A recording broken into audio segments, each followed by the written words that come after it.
Oke, tahukah Anda bagaimana caranya menghitung pajak? Nah, kita bahas nih, bagaimana caranya menghitung pajak, baik itu untuk pajak WP orang pribadi maupun WP badan. Kan kita tadi udah tahu ya, kalau subjek pajak itu kan ada WPOP, kemudian wajib pajak badan dan BUT.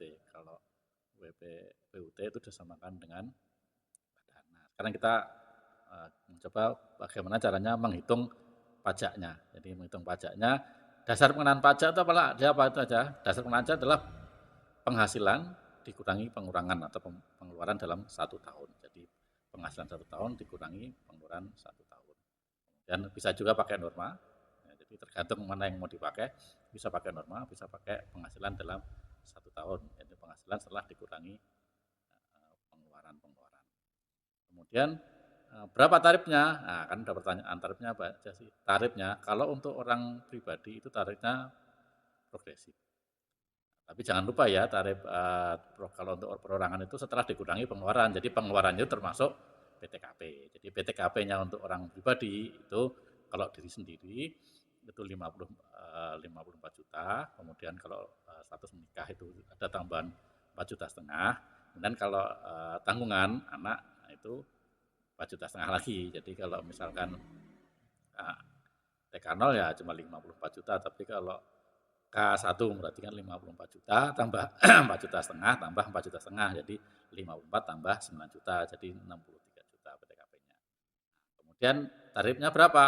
Nah, kalau untuk tarif PPh penghasilannya perorangan itu progresif. Jadi progresifnya itu kalau untuk setelah dikurangi PTKP dan segala macam ya penghasilan kena pajak itu untuk 60 juta pertama itu 5%. Kemudian sampai dengan 250 juta itu 15%, sampai dengan 500 juta itu 25%, 500 juta sampai dengan 3M itu 30%, kemudian 3M ke atas 35%. Jadi memang agak agak lumayan tinggi ya kalau dibandingin dengan PPh badan.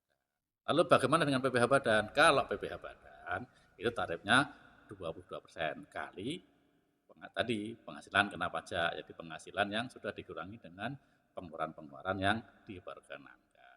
Jadi tarifnya 22%. Kemudian kalau untuk yang badan yang di sahamnya dimiliki oleh publik lebih dari 40% itu dapat diskon 3%. Jadi 22 dikurangi 3 sama dengan 19%.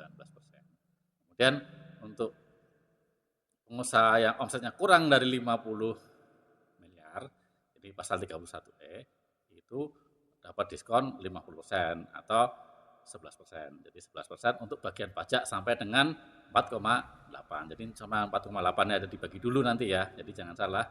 Jadi diskonnya untuk bagian pajak 4,8. Jadi itu ya, jangan sampai salah hitung. Nanti salah hitung kan bisa terlalu besar, bisa juga terlalu kecil. Kalau terlalu besar ya sayang kalau harus restitusi lagi bisa.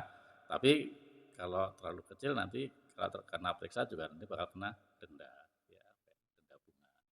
Itu tadi ya, kita cara menghitungnya, kita penghasilan kena pajaknya dulu berapa, dikali tarifnya. Tarifnya macam-macam tadi. Oke?